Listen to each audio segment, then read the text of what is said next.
Hey everyone. Before we begin, I just want to say thank you for 60,000 subscribers.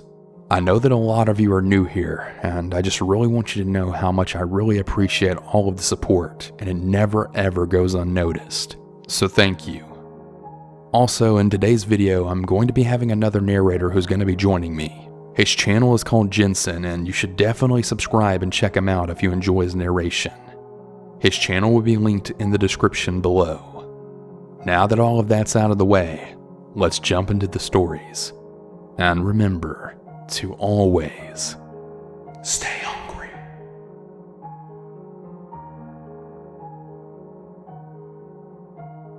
I'm a 19-year-old female. I went into the movie theater alone about 2 days ago because I had no one to go with.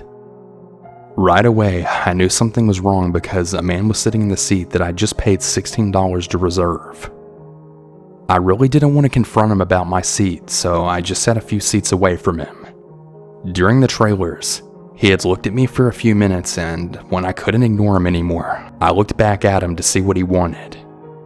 He started to put his hand towards me and then said, "Hey." I don't know why, but I shook his hand because I kind of have issues saying no to people. Something that I'm really working on after this incident. He went on to ask me so many personal questions, but the very first one was, "Are you here alone?" I should have known right then and there that he was a creep right after that question. I told him yes because I didn't really know what else to say. And plus, it was pretty obvious. He then went on to ask me what my name was, what college I went to, and why I was here all alone.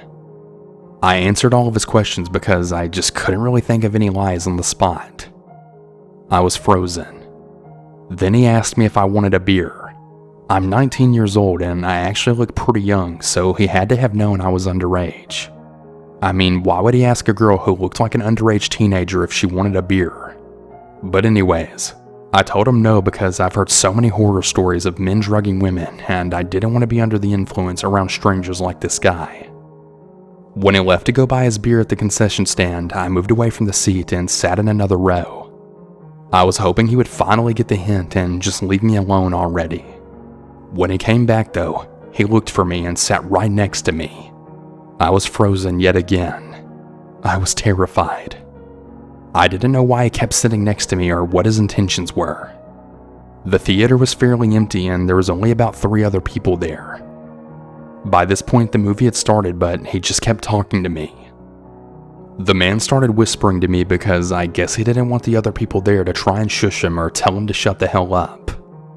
I was way too scared to try and get up and move because I didn't know how he would react if I did that. Would he hold my arm down? Would he try and trap me? Would he get violent? I just didn't know. Then he did something so gross that I haven't been able to forget it since it happened.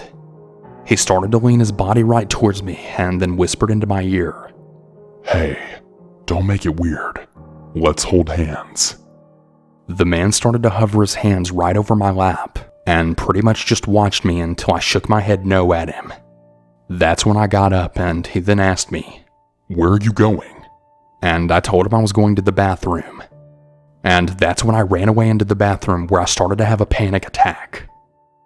I realize now that it was really stupid of me to tell him where I went because he could have just followed me there and trapped me there. I know much better than to do that now. I spent the next 15 minutes inside of the bathroom just pretty much panicking about what happened and what I should do next. I was way too scared to leave the bathroom stall because I really didn't know if he was waiting outside for me or what he was going to do. I was really worried that none of the employees would help me because technically he didn't even touch me, but still, he was being super creepy and I didn't really know how to handle it. Well, when I left for the bathroom, he was there, waiting for me. He basically started yelling at me for leading him on. He said that I shouldn't have worn so much makeup and looked like I did if I didn't want his attention. The man started following me around and started to insult me and calling me a tease, until I finally found an employee that was willing to help. The employee was probably just some poor teenager, but he did actually help me. He told the creep to stop following me and to go with him to speak to the manager. I wish that I had stayed longer to speak with the manager too, but once the guy stopped following me, I booked it out of there. I went back to my dorm where I locked myself in there all night long. Every time I see a man who resembles him, I have another panic attack because I think it's the same person and that he might want to hurt me. This is the first time that I've ever been this scared. Hopefully I don't have any creepy encounters in the movie theaters moving forward. At least, I really hope not.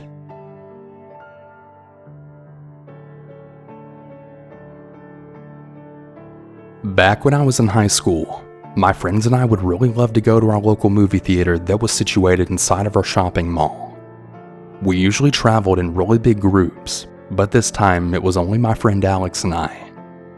We had picked a late night showing of some obscure movie. I can't really recall the name because this happened a long time ago, but we arrived on time to find our seats. Since the showing was so late and the movie wasn't really a box office hit, the theater was empty. We had situated ourselves in the middle where we could get a perfect view of the screen.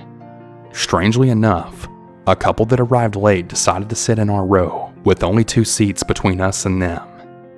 My friend and I kind of exchanged really confused looks, but then just shrugged it off, figuring that it was solely because we had prime viewing seats. As the theater started to get dark, things got a little weird. The woman of the couple kept looking over at us every few minutes. The first few times I figured she was just a nervous person and just adjusting to her surroundings. Yet maybe about an hour into the movie, she just kept doing it. She wasn't even discreet with her staring because she had turned her head completely towards us.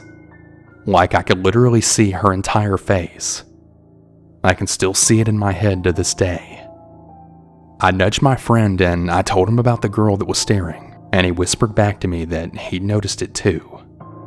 At this point, I was feeling very anxious and I almost wanted to leave the movie early. My friend didn't want to though, so I decided that staying with him was probably safer than leaving alone. And I was also his ride home, so it wouldn't really make sense to do that. Throughout the entire movie, the girl just continued to look over at us. Every now and then she'd whisper something to her counterpart, but he himself never looked over. Once the movie finally ended, I grabbed my friend by the arm and told him that we should get going immediately because it's getting pretty late. He followed suit as I sprinted out of the theater. Once we were out, the halls were pretty empty because of the fact that barely any films played towards the end of the night. I was just about to say something to my friend about how the couple next to us really freaked me out, but then they ran out of the door literally seconds right after us. On the inside, I was totally freaking out, but decided to try my best to keep my composure. My friend was definitely aware of them closely following us out of the theater, but he really isn't the type to be confrontational, so we decided to just speed walk to my car. Once we got in the car, my intuition was just screaming at me just to get out of the parking garage as fast as I could. I saw the weird couple making it to their blue car, which happened to be on the same parking garage level of us. That wasn't really surprising because the entrance to the mall is on that level, so pretty much everyone parks there. I sped out of the parking garage and drove towards the main street. I told my friend to keep a lookout and see if their blue car was following us. He looked back and, to my surprise, he said that the coast was clear. I kid you not, I felt so relieved. Now, we were the only ones on the main highway because it was really late at night and we lived in a really quiet suburban area. Then a few minutes later, a car came speeding up from behind us and flashed their high beams at me. My heart started to race and my head just told me that it was them. I had asked Alex if the car was blue, but he said he couldn't really tell. The light to turn left onto the main street was green, so I took the left turn to get to his neighborhood. The car backed off and then turned on normal lights, but still turned left too. I caught a glimpse of the car and that's when I started yelling once I realized that it was indeed the weird couple's blue car. Alex told me to gun it, so I slammed down on the gas and sped down the last main street before I had to turn into his neighborhood. The blue car wasn't tailgating me, but it was clearly following not too far behind. When the streets are pretty empty, it's really easy to follow someone since there aren't any other cars to dodge. I turned into Alex's neighborhood but decided to drive past a street so that they wouldn't see where we were trying to go. That's when the blue car then followed us into the quiet neighborhood and was then picking up speed to get closer to us. Alex started to panic and he started asking me what I was going to do.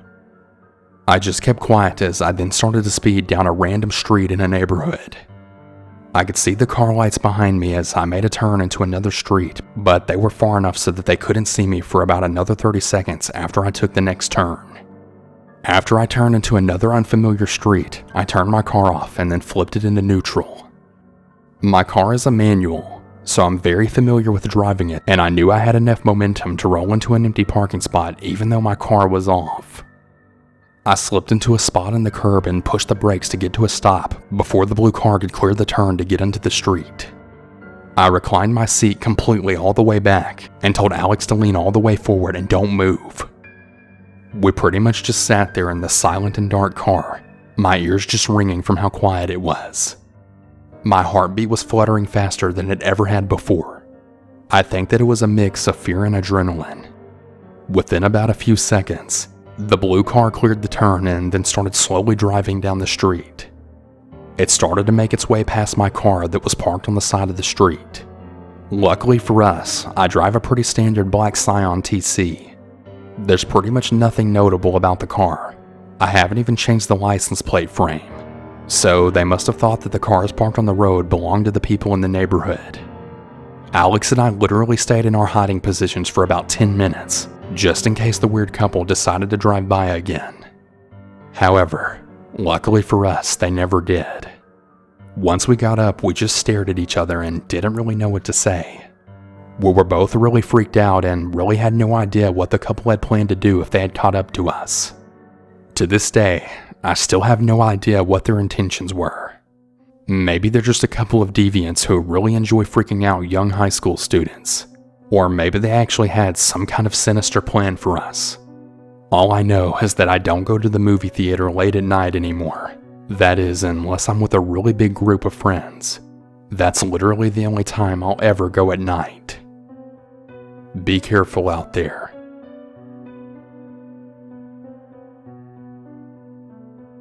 When I was 8, my parents got divorced, and for years after that, my dad would take me to the movies. We're both movie fans, and I loved just hanging out with my dad, since he had me on the weekends. He would take my 2 cousins too, since it was really a blast because I liked hanging out with them, and going to the movies with all 3 of them was really fun. We went to the movie theater all the time. We called it the cheap show, since it had older movies. Like ones that weren't yet released on DVD, but they were out of regular theaters already. It was kind of run down, old movie theater, and the floor was never cleaned. The food came in bundles with the tickets for $5, and it just looked gross inside, hence the cheap show. Love that place though. What ruined it for me was this one experience. We had been going there for years. I was 10 at the time, and before every movie, it was my dad's rule that we'd always go to the bathroom. Me, being the rebel I am, decided I didn't need to go, since while my dad and my 2 cousins went into the men's bathroom, I waited outside. I remember feeling really good about myself that day. I was wearing this new hoodie with these colorful hearts on it, and I just felt like I was proud of my appearance that day. I guess someone else thought so too, because 2 grown-ass men walked over to me, because I was standing in front of the bathrooms. I didn't think anything of it until they stopped right in front of me. They're both staring at me, just standing there. And being a shy kid, I got nervous. But they didn't give me any bad vibes right off the bat. I always read on here about being naive and not feeling off about someone, and I understand it completely, because I didn't feel anything bad from them. They were just 2 guys going to see a movie, and I was standing by the bathrooms. So, one of the men finally says something to me. He moves in front of me, a little to my personal space, and says, "Excuse me, how old are you?" My birthday was coming up soon, so despite being 10, I answered 11. For some reason, I wanted to be older for these 2 grown men, like they would somehow like me more for being a year older than I was. I didn't even know them, so why was this a big deal for me? I have no clue. One of the guys is silent, the other one's doing all the talking. He says something that immediately triggered that feeling of something is right the F off. "You got a boyfriend?" I swallowed hard, and the anxiety in my stomach skyrockets into just the verge of straight panic. I stutter out a no in response, just trying to answer honestly. I still don't know why. He seemed very happy with my response, like really happy with it. This awful, creepy, like flirting grin came up on his face. It was like the guy was flirting in a movie or something. That upturned eyebrow, and the one-sided teeth-bearing smile. The other guy just had a straight face behind him. His eyes trained on me as I start to squirm under the gaze. I was so uncomfortable with these two. Do you want one? At this question, my fight or flight response goes off. The flight part makes me fling myself into the woman's restroom. The thought was so quick through my head. All it was if I go into the girls' bathroom, they can't follow me in there because they're boys. It wasn't even a second before I'd had that thought, and I was in the girls' bathroom. I'm honestly still surprised at my infallible logic, that they couldn't just possibly walk into the bathroom behind me, because they weren't women. I want to say that I pushed myself against the door, holding it shut with my small body, but I didn't. I just assumed that those rules couldn't be broken. They wouldn't possibly break them, but surprisingly, they didn't follow me. I paced and paced around the bathroom, and washed my face in the sink. I didn't know what to do. I was panicking. I just wanted my dad, with the same logic that I thought was keeping those two men out of the bathroom, was keeping me from running to my dad in the men's bathroom. When I heard the door to the men's bathroom open and close, I chanced to peek out the door, and saw my dad standing there with my two cousins. I immediately ran to him and hugged him tight. My dad, being the joker he still is, asked if I had washed my hands before getting my grubby mitts all over him. I ignored his joke, even though it managed to make me feel a little better. Just knowing he was there, and told him what had happened while he was in the bathroom. My dad got pissed. Info about my dad: he's scary when he's pissed. And my dad was pissed a lot before the divorce. So, seeing him mad because of something I said made me really upset and anxious. Point them out to me. My dad's voice is low now. Not anything like when he's joking around like he usually is. I do as he says and point the two guys. They're at the snack bar buying snacks, and they don't seem to notice me. But I hide behind my dad nevertheless. I'm gonna say something to them. At this point, I started to beg my dad not to. Not only because I didn't want to go anywhere near them, but for some reason, I didn't want them to get in trouble with my dad. In my head, I somehow justified it that they could have been my age, or just a little older. They were clearly in their mid to late 20s, to early 30s. And I know now, but as a kid, I always thought people were younger than they were. Also, I was a tall kid, and the man who spoke was short, so I figured he could have been my age. Now I know that's not the case, but back then, I didn't know. After listening to me beg for about a minute, my dad resigned not to confront them. I breathed a sigh of relief, and he asked if I wanted to leave. My cousins protested, and I wanted to see the movie too, so I refused to leave. My dad let us stay. As we're walking to our movie though, they were walking the other way towards the bathrooms. I put my hood up and hid by my dad and my cousins. I felt their gaze on me as I passed. I didn't see them on the way out. To this day, I no longer wait for anyone outside the bathroom. And to the guys who scared me out of that, let's not meet again.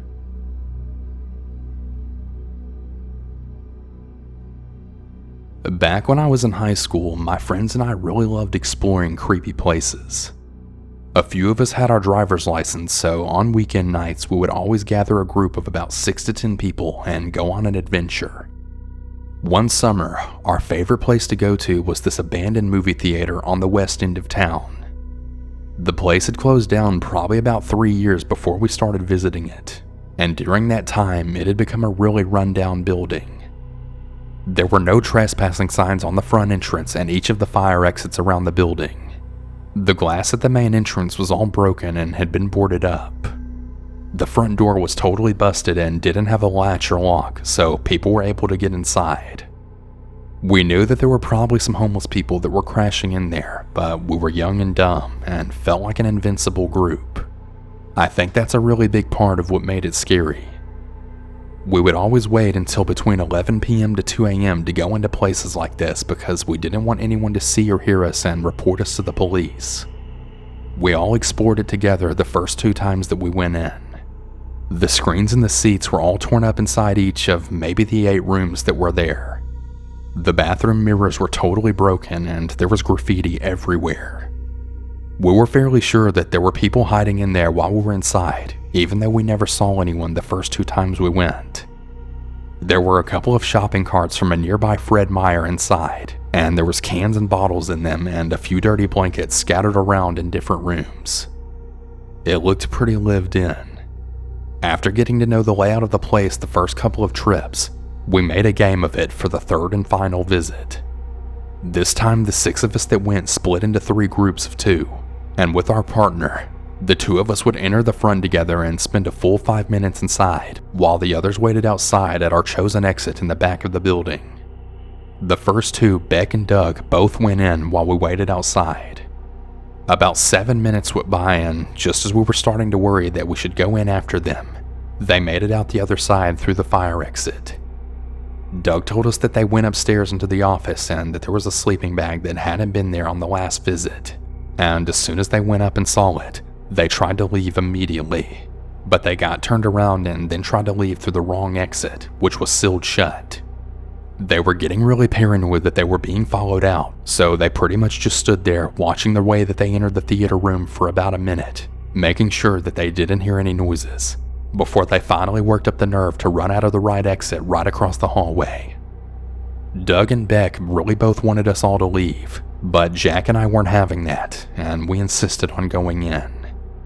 Brad and Drew, the other group of 2 that was going to go in last, wanted to come with us, so the 4 of us went inside while Beck and Doug both waited by the exit. The first thing we all wanted to do when we got inside was go check out the upstairs office, and just as we started to make our way up the stairs, we all then heard a really loud banging sound. It was coming from the back of the theater.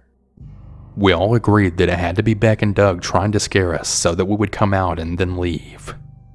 We got upstairs and the pounding stopped.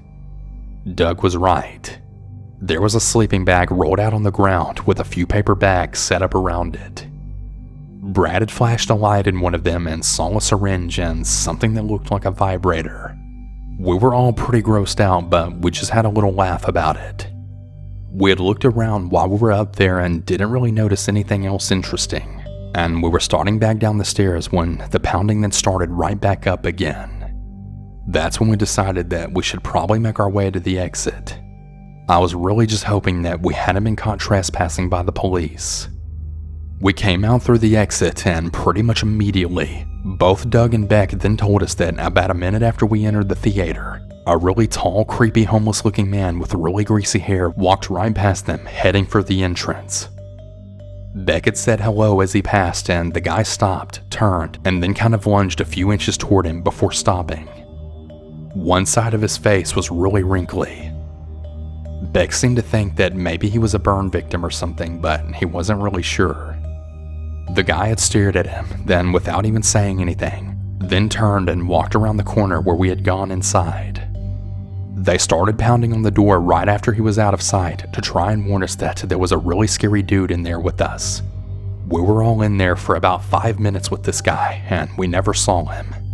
He had to have heard us and then hid somewhere. We started to walk back to our car in the Fred Meyer parking lot when a car pulled into the parking lot and shined its headlights on us, right before flashing its red and blues. The police officer had us all sit down in front of the spotlight that was in front of his car and asked us what we were doing. We told him we were going to head inside the movie theater, but a really scary tall guy walked in and we really chickened out. He told us that it was really dangerous to go into places like this, as there had been a lot of violence in the building before, and it'd be a real shame if we somehow got hurt doing something stupid. He eventually let us go, and as we drove off, we saw him shining a light inside of the front entrance. We took the officer's advice, and we never went back there ever again. I never did find out what violence he was talking about, though. It could have just been a tactic to scare us out of ever coming back. I'm not really sure. After this event, We pretty much only stuck to graveyards and cemeteries. So to the creepy dude that lives in condemned buildings, I'm really glad I never actually met you, but I want to thank you for getting me out of a ticket for trespassing. And I want to thank everyone else that was hiding in that building for not assaulting me or my friends. I'm really thankful nothing bad happened.